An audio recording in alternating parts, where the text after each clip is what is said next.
Onaga oq bo'lganlar kimlar ular? Onaga nimalar bilan oq bo'linadi? Kim aytadi? Ayting. Uf deyishadi. Uf. Uf. Ish buyursa nima deyish? Uf. Ish buyuraverasizmi deb aytganini qiladi. Usmon ayting.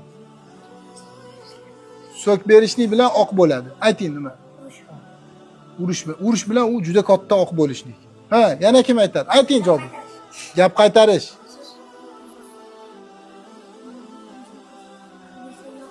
Ha, yo'q qilmayman. Gap qaytarish, ha, Umar. Qarshi chiqish. Siz aytdingiz-ku hozir. Yana. Ovqat qilganiki tuzib bari shunaqa deyish.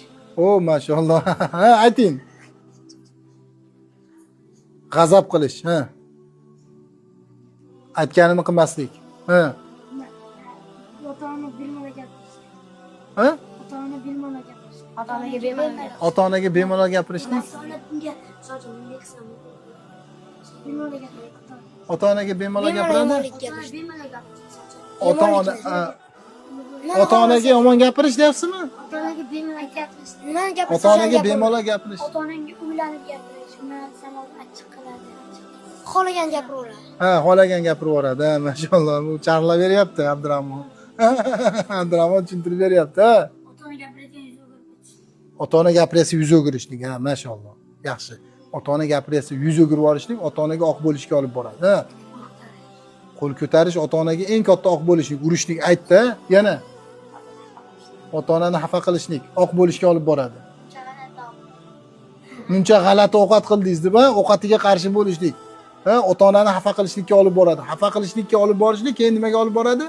Oq bo'lishga olib boradi. Muhammad ayting. So'ramasdan ota-onani aytganini nima qilmasdan ketib yuborishlik. Ha, ayting. Ota-ona bilan gaplashmaslik. Ota-ona bilan gaplashmaslik.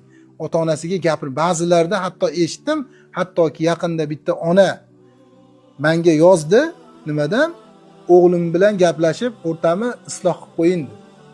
Nima bo'ldi o'g'lingiz bilan desam, o'rtamizda bir narsa o'tdi, o'g'lim menga o'shanda men gapirgan. O'g'lim menga umuman gapirgan yo'q. Qancha oylar bo'lib ketdi, o'g'lim menga gapirmayapti. Deb o'g'lim bilan gaplashing deb o'g'li bilan nima qildi? Gaplashishni aylan qildi. O'g'limga bir nasihat qiling, shoyat bir yaxshi nima bo'lib qolar deb ana qildi. Bechora g'amgin holatda o'zini dardini yig'lab aytdi, yig'lab. O'g'lim unga gapirmayotgan. Bu nima bu? Bu oq bo'lish bu. O'g'il farzand otasiga, onasiga nima qilmasligi? Gapirmasligi. Otalarni, onalarni nima qilish kerak? Hurmat qilish kerak. Ularga oq bo'lmaslik uchun ularni aytganini qilish kerak, ularni xursand qilish kerak, ularni rozi qilish kerak. Ularga doim shirin so'z gapirish kerak.